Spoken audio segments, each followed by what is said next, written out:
On the 23rd of March this year, Chesterfield beat Boreham Wood 3-0 to confirm their National League title, and more importantly, a return to the EFL after 6 long years in non-league. Football in Chesterfield dates right back to 1866, 159 years ago, with the club celebrating their 150th anniversary in 2016.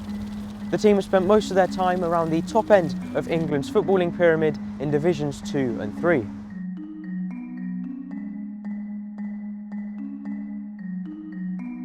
In 2016, though, came a sudden fall from grace.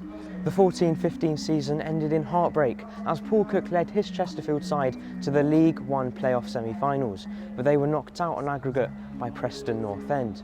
And Preston are going to be playing in the final at Wembley. Cook then left the club in the next few days, marking the beginning of a new, darker period.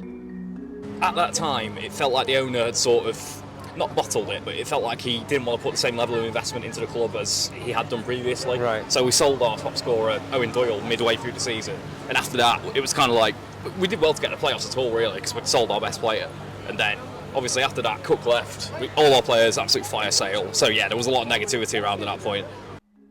Between Cook's exit and 2018, 4 different managers permanently sat in the Chesterfield dugout, only picking up a combined 38 wins from 146 games.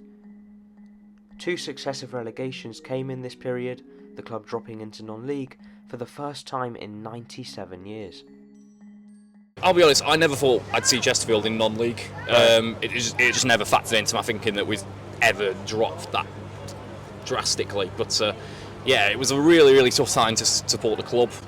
Crowds dropped off massively from 6.5 to like 3. I think we got under 3,000 at one point, sort of at our lowest point. So yeah, it was a tough time, it really was. It would be a long 6-year wait to get back up into the EFL. Chesterfield's first 2 seasons in the National League were underwhelming to say the least, with 15th and 19th place finishes. If anything, another relegation seemed more likely than a promotion. In 2021 though, things began to look up with a 6th place finish and a playoff spot. Next season the Spireites came 7th, but there was a much bigger result: the return of Paul Cook. 7 years after he'd left, in 2022, Cook was called upon by the club, following his sacking at Ipswich Town. The club were on the up, and this was clear with the 22-23 campaign, Cook's first full term back in charge. It was everything. I mean, Paul Cook, I always like to say he's the cheat code in lower league football. If you back him, good things will happen. So since he's come back in, as fans, we've not been worrying about off the pitch in terms of coaching and that sort of thing, that being done right, because you know Paul Cook's going to do that right. And I think the board, obviously the Community Trust before, and now the Kirk brothers are doing a really good job of backing him financially, letting him bring in basically whoever he wants. And if you do that, it's only a matter of time until you go up or do really well, I think. Chesterfield finished 3rd behind Notts County and Wrexham, the 2 teams that had battled it out at the top of the National League in one of the division's most exhilarating title races ever. In the playoffs, the Spireites first had to beat Bromley, which they just about managed to do, despite a 99th minute Bromley equaliser. The final would be against Notts County, another game full of ups and downs. Dallas put Chesterfield 1-0 up with an early penalty, before Bostock levelled the game in the 88th minute. Extra time saw another goal scored for either side before penalties decided the game. Notts County won 4-3 and were promoted, deservedly after their incredible season. Chesterfield had to go again, once more in the National League. The 23-24 season began with a lot of entertainment, Chesterfield scoring 8 goals in their first 2 games alone, one of them being a late winner in a 4-3 victory against Dorking Wanderers. By Christmas time, the Spireites were an incredible 7 points clear of 2nd place Bromley with 2 games in hand, a sign of what was to come in the second half of the season. In January, Paul Cook won National League Manager of the Month with 5 games and 5 wins, and by this point it was getting ridiculous. The Spireites were 19 points clear of 2nd place Bromley, still with those 2 games in hand. Chesterfield had their biggest lead at the top in mid-February, 23 points clear at this point, and a month later it was time to wrap up the league. The team needed just 1 point against Boreham Wood to confirm the National League title. Just shy of 10,000 fans packed into the SMH Group Stadium to watch a 3-0 win. A trophy lift and of course a pitch invasion followed.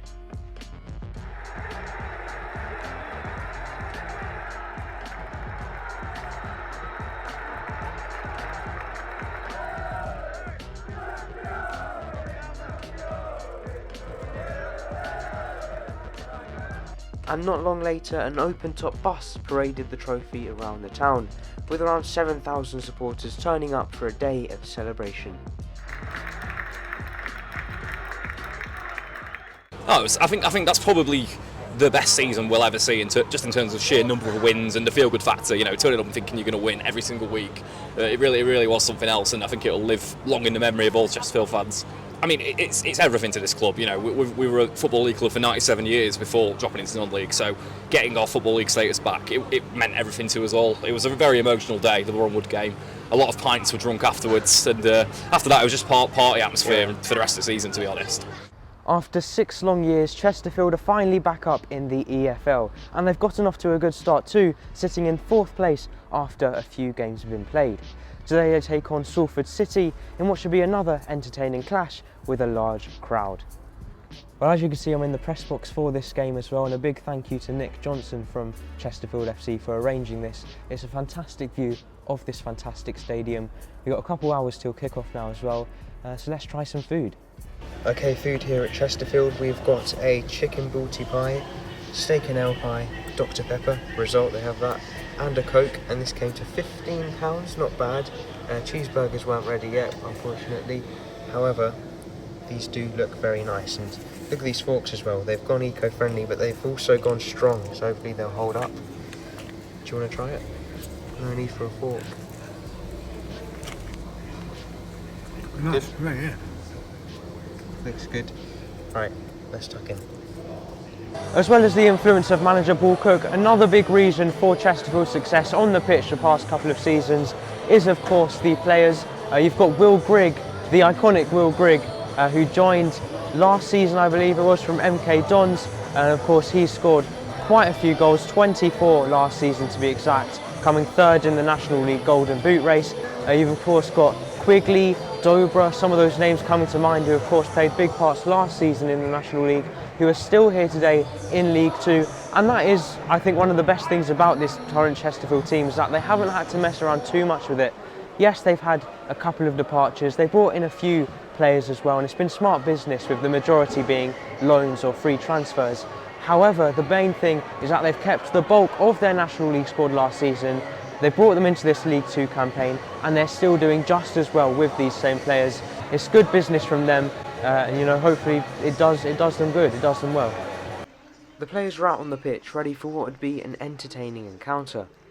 The 8,500 or so Chesterfield fans in the stadium were in fine voice, creating a great atmosphere, and the players obviously bounced off of this with some good chances early on. The rest of the first half was relatively flat, but the second 45 was full of chaos. First, this scuffle saw Josh Chesterfield, Tyrese Warner and Ollie Banks all booked. Then, 67 minutes in, a poor challenge from Luke Garbett raised the temperature even more. He also saw a yellow card. Chesterfield's anger was put aside shortly afterwards though, James Berry, who had been outstanding the whole game, curling one into the far corner from an acute angle, putting the Spireites ahead.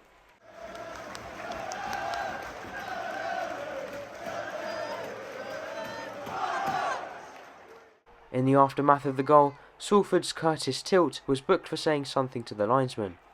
Literally 30 seconds later, he collided with Will Grigg and picked up his second yellow card, getting sent off, a huge loss of composure from the City captain.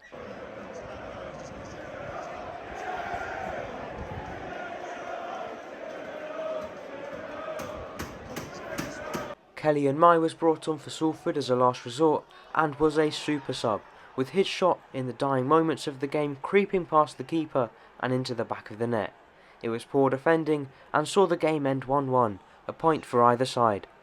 And talking of poor defending, I'm not sure what the Chesterfield stewards were doing, but there was even a mini pitch invasion at full time, much to the anger of more sensible Chesterfield fans. What a game. Well, full time at the SMH Group Stadium, and it is 1-1. What an entertaining game. I never thought it would reach those heights, but of course we had the red card, we had that fantastic Chesterfield goal, the late equaliser for Salford, and even a pitch invasion at the end. And that really does cap off a brilliant day that I've had here at Chesterfield. Of course, thank you once again to Nick here, the media guy, for arranging my day. Thank you for watching, and I'll see you in the next video. Bye.